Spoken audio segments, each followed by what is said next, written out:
Lisa Kane stared out the transport window at the massive research station floating in space. Meridian Station looked like a giant metal flower with 5 arms reaching out from its center. Each arm was as long as a city block and covered in lights that blinked in patterns she didn't understand yet. The transport pilot's voice crackled over the speakers. "Docking in 5 minutes, Commander Kane. Welcome to your new home." Lisa touched the metal bar on her uniform collar. "Lieutenant Commander." The rank felt heavy after everything that had happened. 6 months ago, she was just Lieutenant Kane, fighting for her life in the biggest space battle humanity had ever seen. Now the war was over, and somehow she was still alive. The station grew larger as they approached. Lisa could see other ships docked at the arms. Some were human designs she recognized, but others looked completely different. Those belonged to the Zephyrians, the aliens who had tried to destroy Earth just months ago. Now they were supposed to be allies. Lisa's chest tightened. Jake would have loved this. Her partner had always believed that humans and aliens could work together someday. He used to talk about it during their long shifts on patrol duty, back when the war was just starting.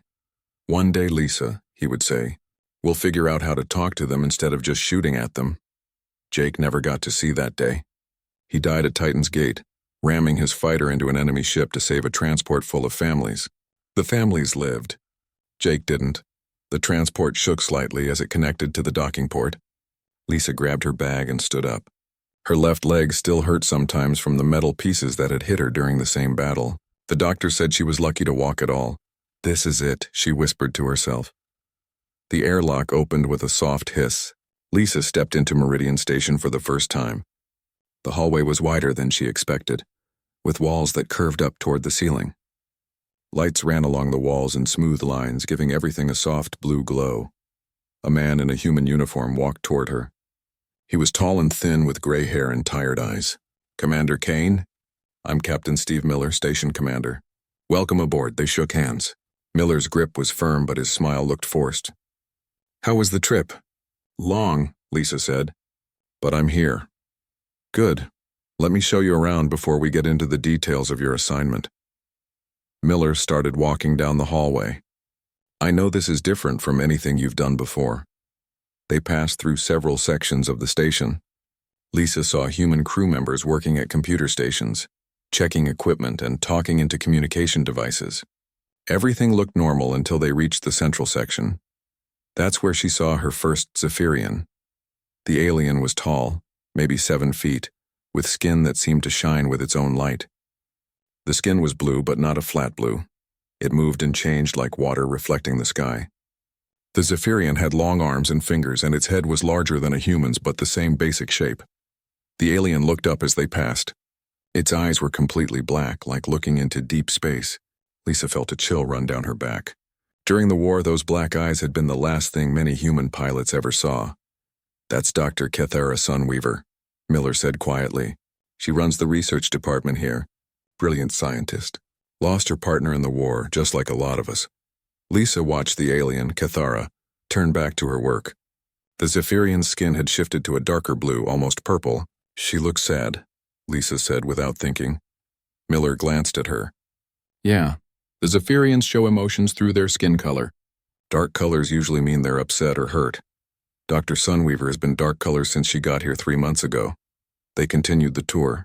Miller showed her the human quarters, the dining areas, and the recreation rooms. The station was bigger than Lisa had imagined. Over 3,000 people lived here, half human, half Zephyrian. "Your job," Miller explained as they sat in his office, "is to help both sides work together. The politicians signed the peace treaty, but that doesn't mean everyone is happy about it. Some humans still hate the Zephyrians for what they did during the war. Some Zephyrians think humans are too violent and primitive to be trusted." Lisa nodded. She understood the feeling.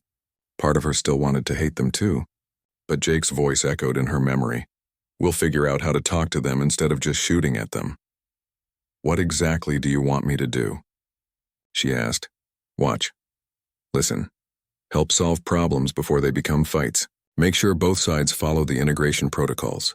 And report back to me if you see anything that might cause trouble." Miller handed her a data pad. "These are your quarters and your duty schedule. You start tomorrow morning. Any questions?" Lisa looked at the information on the pad. Her quarters were in Section C, Level 7. Her duty shifts would take her all over the station. What about Dr. Sunweaver? Will I be working with her? Probably. She coordinates most of the joint research projects. Why? Lisa thought about the alien's sad, dark blue skin. About how Miller said she had lost her partner in the war. Just wondering. That night, Lisa sat in her new quarters looking out the small window at the stars. Somewhere out there was the place where Jake had died. Somewhere out there was the place where Dr. Sunweaver's partner had died too. Two people from different worlds. Both alone now. Both trying to figure out how to keep living after losing the person who mattered most. Lisa touched the photo of Jake she kept on her desk. "I'll try to make this work," she whispered. "For you. For all of them."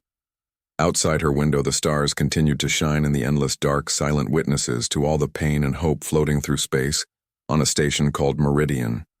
3 weeks into her assignment, Lisa started to notice something strange about Dr. Keithara Sunweaver. Every morning, Lisa would make her rounds through the station. She checked on the human work teams, reviewed the daily reports, and made sure everything was running smoothly. Her path took her through the research lab several times each day. That's when she started seeing the pattern. Dr. Sunweaver was always there, even when her shift had ended hours ago, even when the other Zephyrian scientists had gone to their quarters. Keithara stayed. Lisa would see her tall blue form hunched over computer screens or examining samples under microscopes. At first, Lisa thought the alien was just dedicated to her work.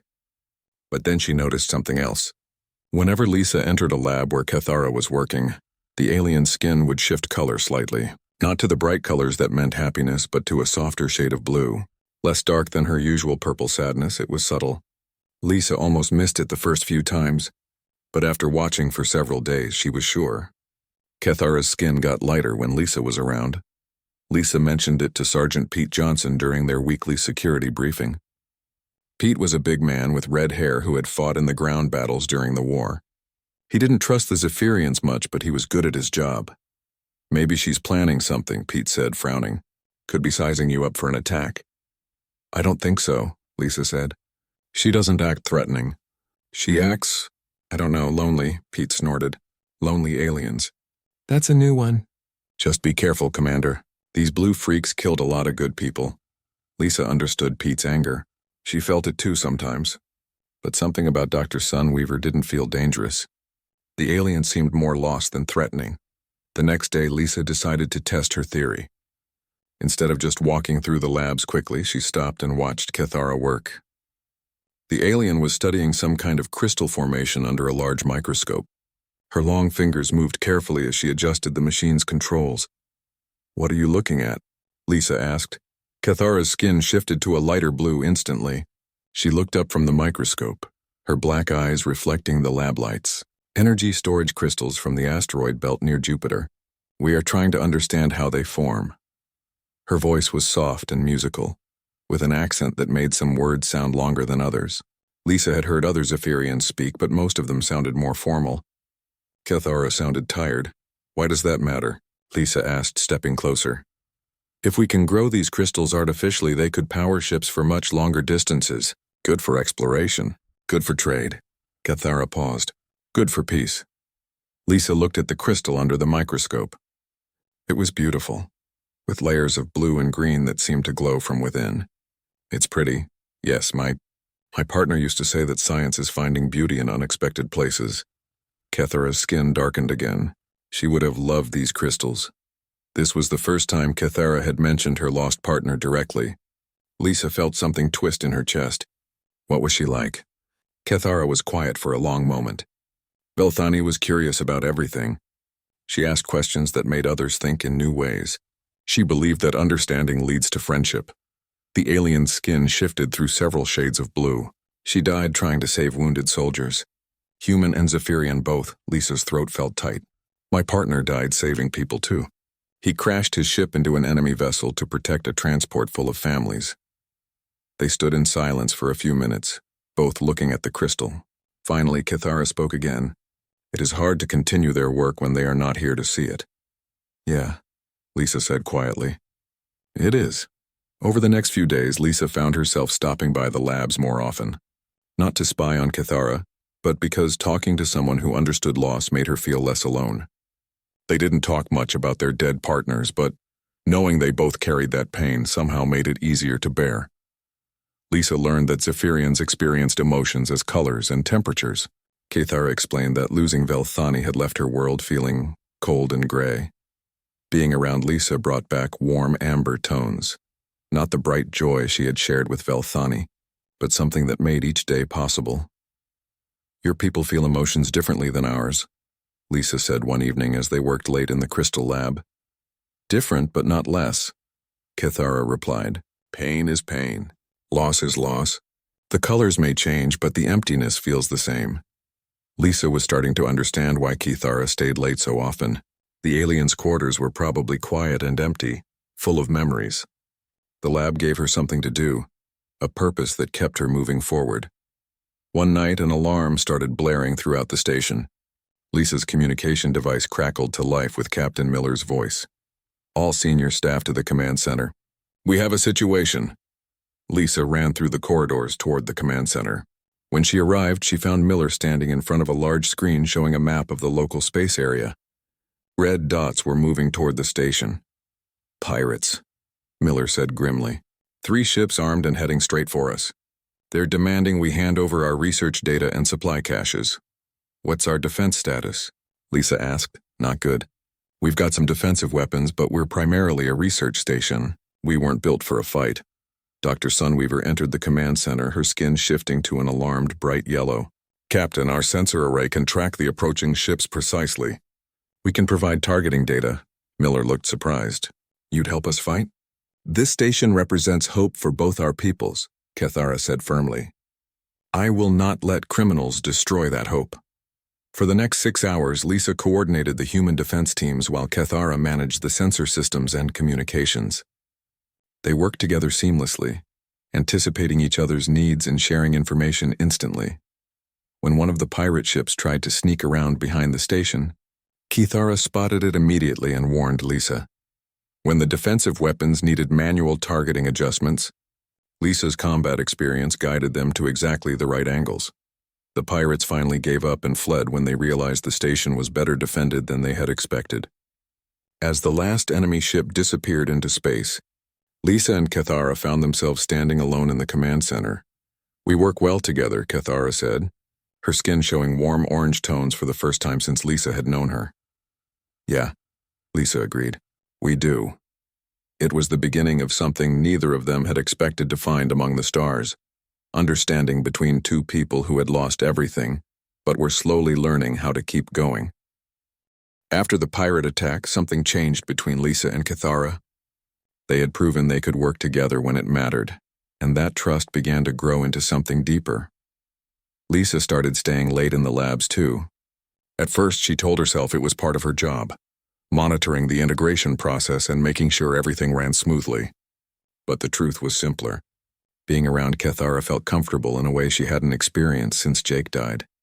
They worked in quiet companionship most evenings. Cathara would study her crystals or analyze data from the various research projects. Lisa would review reports or help with equipment that needed human-sized hands to repair. They didn't talk much, but the silence felt peaceful instead of empty. One evening, while Cathara was calibrating a new sensor array, she suddenly stopped working and looked at Lisa. "May I ask you something?" the alien said, her skin showing curious light blue patterns. "Sure," Lisa replied, looking up from the supply inventory she was checking. "When you humans lose someone important, how do you continue? How do you find meaning in life after they are gone?" Lisa set down her data pad. It was a question she had been struggling with herself. "I don't know if there's a right answer. Everyone handles it differently. Some people throw themselves into work. Some people shut down completely. Some find new purposes. What do you do?" Lisa thought about it. "I try to do things Jake would have wanted. He believed in peace between our species. He thought humans and aliens could build something better together. So I'm here, trying to make that happen." Cathara's skin shifted to warmer tones. Velthani would have liked that approach.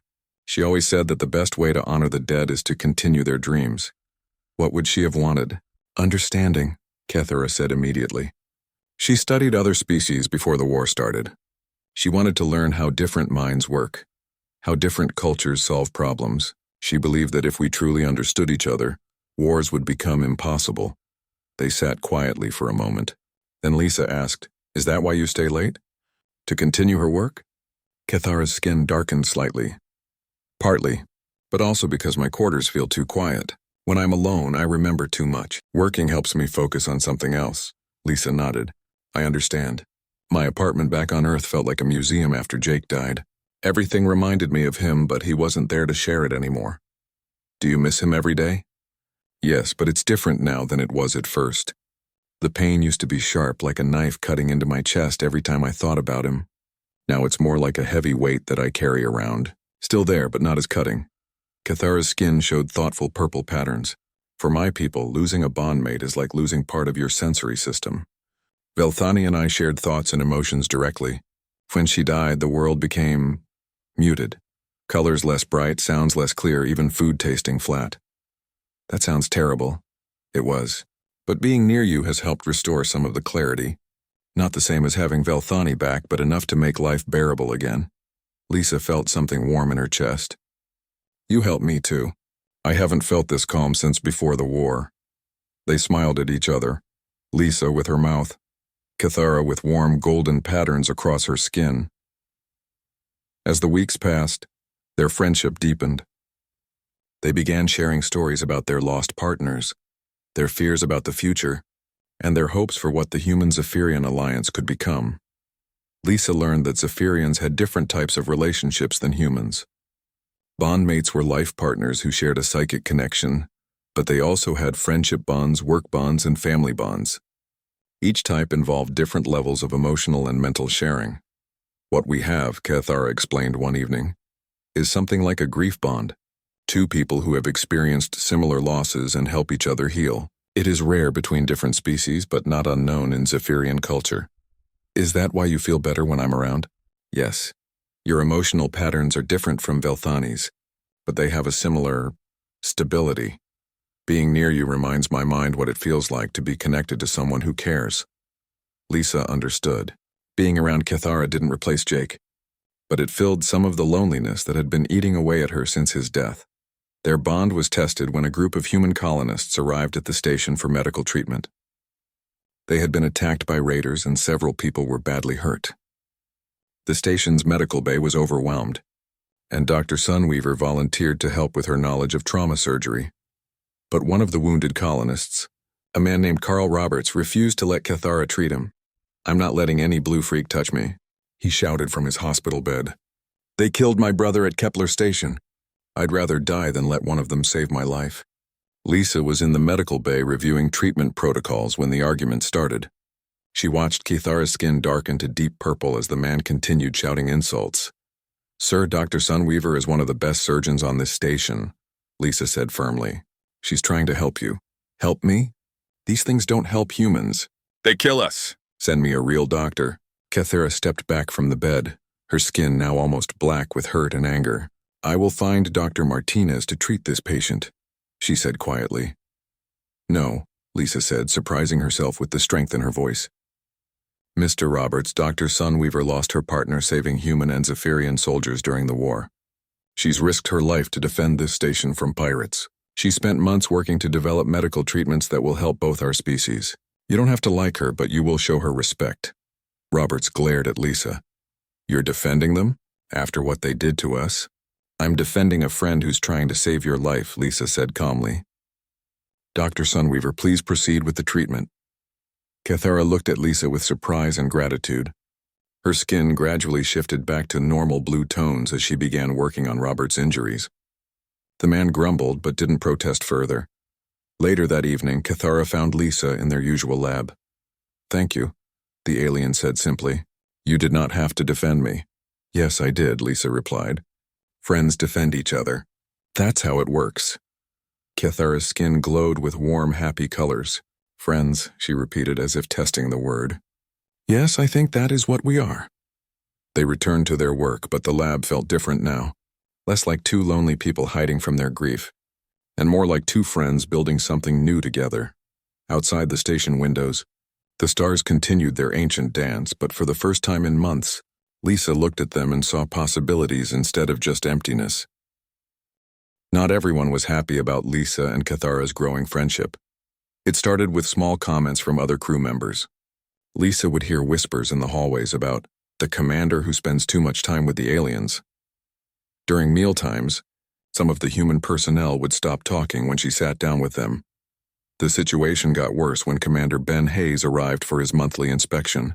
Ben was Lisa's old friend from the war, a tough man with gray eyes who had lost his entire squadron during the Battle of Mars. He cared about Lisa, but he worried about her mental state. "We need to talk," Ben said after reviewing the station reports. They met in Captain Miller's office while Miller was off duty. "What's on your mind?" Lisa asked, though she suspected she already knew. "This thing with the Zephyrian scientist, Dr. Sunweaver. The crew is talking about it." Lisa felt her defenses go up. "What exactly are they saying?" "That you're getting too close to the enemy. That you're forgetting what they did to us during the war. Some people think you're losing your objectivity. Cathara is not the enemy anymore, Ben. The war is over." "Is it? Just because the politicians signed a paper doesn't mean the fighting is really finished. These aliens could turn on us again at any time." Lisa stood up, anger building in her chest. "Dr. Sunweaver has saved human lives. She's helped defend this station. She's working every day to build a better future for both our species. She's also an alien who was part of the military force that tried to destroy Earth," Ben said harshly. "Lisa, I'm worried about you. You've been through trauma. You lost Jake. Sometimes people form attachments to cope with grief, even if those attachments aren't healthy. This isn't about grief, Ben. This is about friendship." "Friendship? With something that isn't even human?" Ben's voice got louder. "Lisa, these things don't feel emotions the way we do. They don't form bonds the way we do. You're projecting human feelings onto an alien mind that works completely differently." "You're wrong," Lisa said quietly. "Pain is pain, no matter what species feels it. Loss is loss. Cathara understands grief because she's living with it every day just like I am." Ben stared at her for a long moment. "I think you should request a transfer back to Earth. Get some distance from this situation. Talk to the counselors there. I'm not leaving." "Lisa, I said I'm not leaving." She slammed her hand on the desk. "I'm doing my job here. I'm helping build the peace that Jake died for. If you have a problem with that, file a complaint with command." Ben looked hurt. "I'm trying to help you." "Then trust me to know what I'm doing." After Ben left, Lisa felt shaken. She went to find Cathara in the crystal lab, needing the comfort of her friend's presence, but Cathara was facing her own problems. A Zephyrian, official named Shikar Moonbinder, had arrived to investigate. Reports of cultural contamination among the station's Zephyrian personnel. Shikar was tall even for a Zephyrian, with skin that shifted between silver and deep blue patterns. She had been questioning Cathara for hours. Lisa found them in the main research lab. Shikar's skin was showing angry red patterns while Cathara's was dark purple with distress. "Your attachment to the human is affecting your judgment," Shikar was saying. "You have been observed showing emotional responses that are inappropriate for a Zephyrian researcher." "My work quality has not diminished," Cathara replied, her voice steady despite her obvious distress. "My research continues to benefit both species. That is not the concern. The concern is that you are forming bonds with an alien that could compromise your loyalty to the collective." Lisa stepped into the lab. "Is there a problem here?" Shikar turned her attention to Lisa, and her skin shifted to cold, dismissive patterns. "Commander Kane, you are part of the problem we are investigating." "What problem?" "Dr. Sunweaver has been exhibiting behavior that suggests she has formed what our psychologists call a grief bond with you. Such bonds are meant to form only between Zephyrians who have experienced similar trauma." Lisa looked at Cathara, who was now showing embarrassed orange patterns. "I don't understand. Is that bad?" "It is unusual," Shikar said carefully. "Grief bonds are rare even among our own people. They form when two individuals who have lost bondmates find emotional stability in each other's presence. The bond helps both parties heal from their trauma. That sounds like a good thing. When it occurs between Zephyrians, yes, but you are human. Your emotional patterns are alien to us. Dr. Sunweaver may be damaging her psychological health by trying to bond with a mind so different from her own." Cathara finally spoke up. "Counselor Moonbinder, with respect, I am more emotionally stable now than I have been since Velthani's death.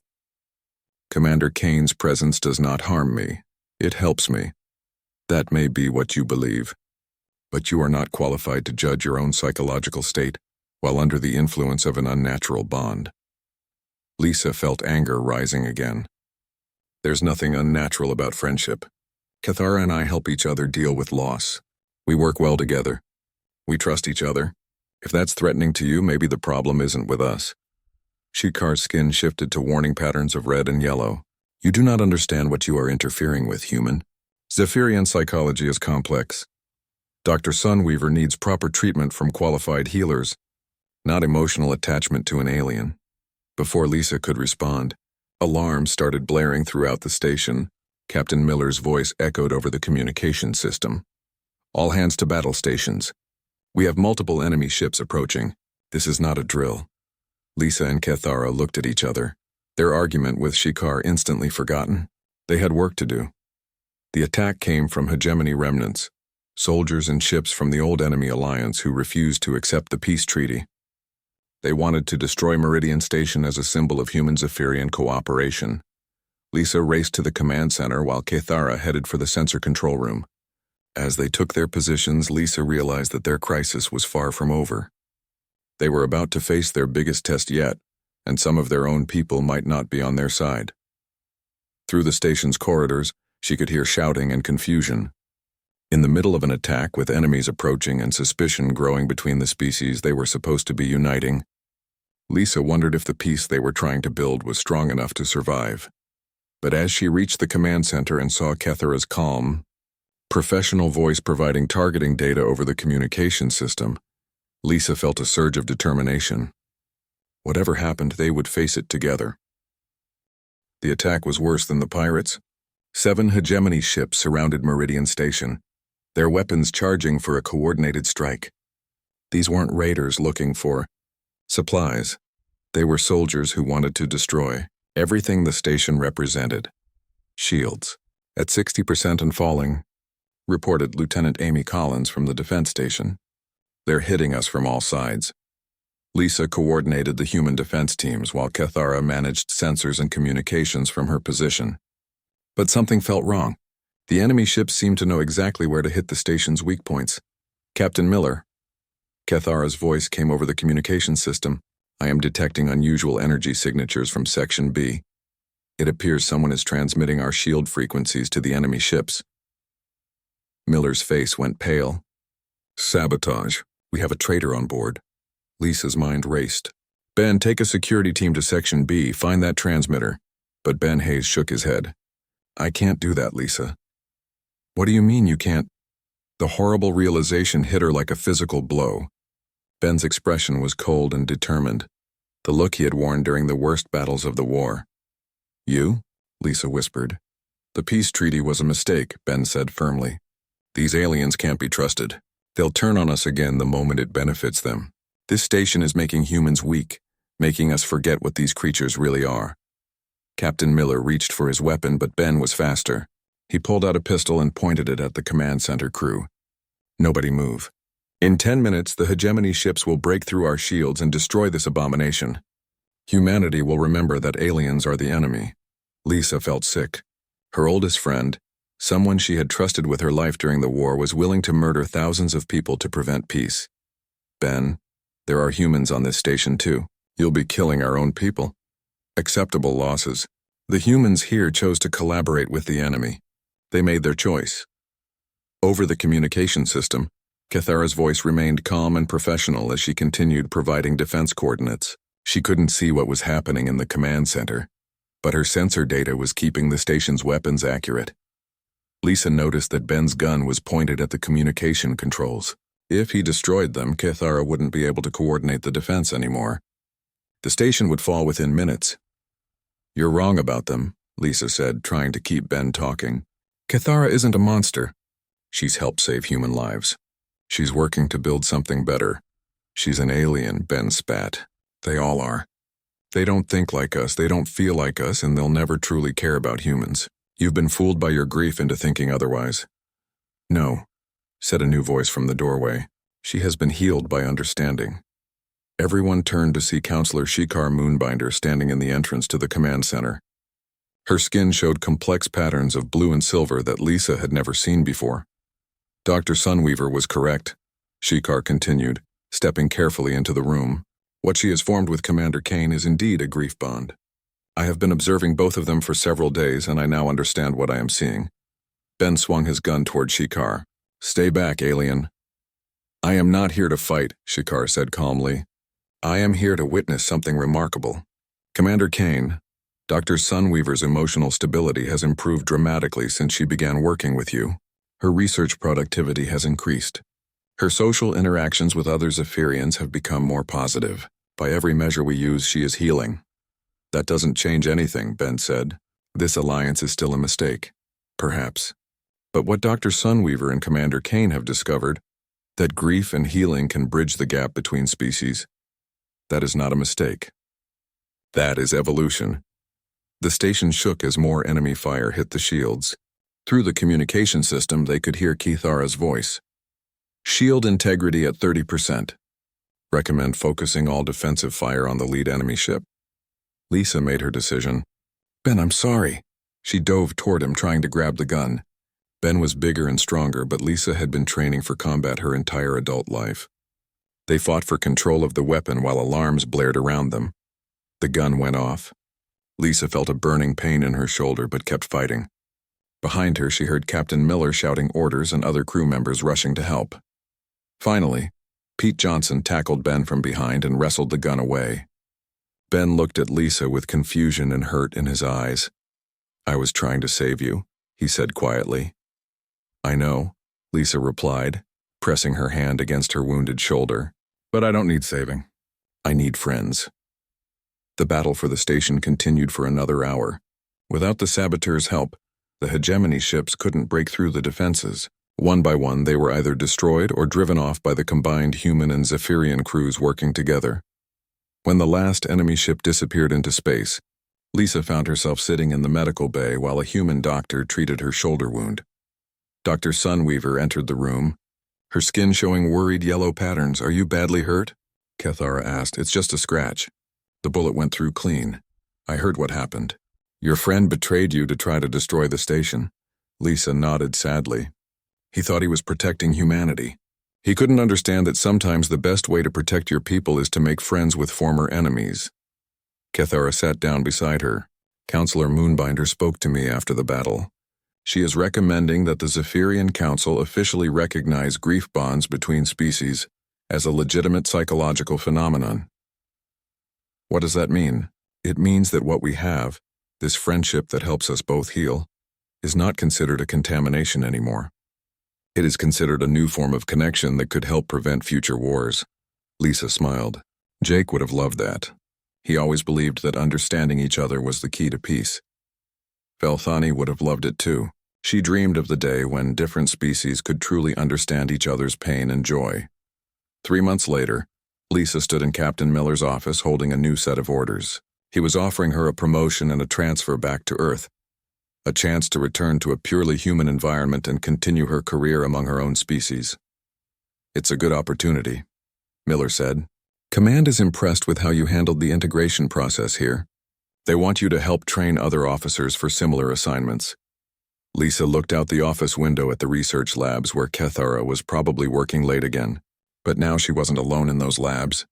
Other humans and Zephyrians had begun forming their own friendships, inspired by what they had seen between Lisa and Kithara. I appreciate the offer, Lisa said. But I'd like to stay here. Miller raised his eyebrows. You sure?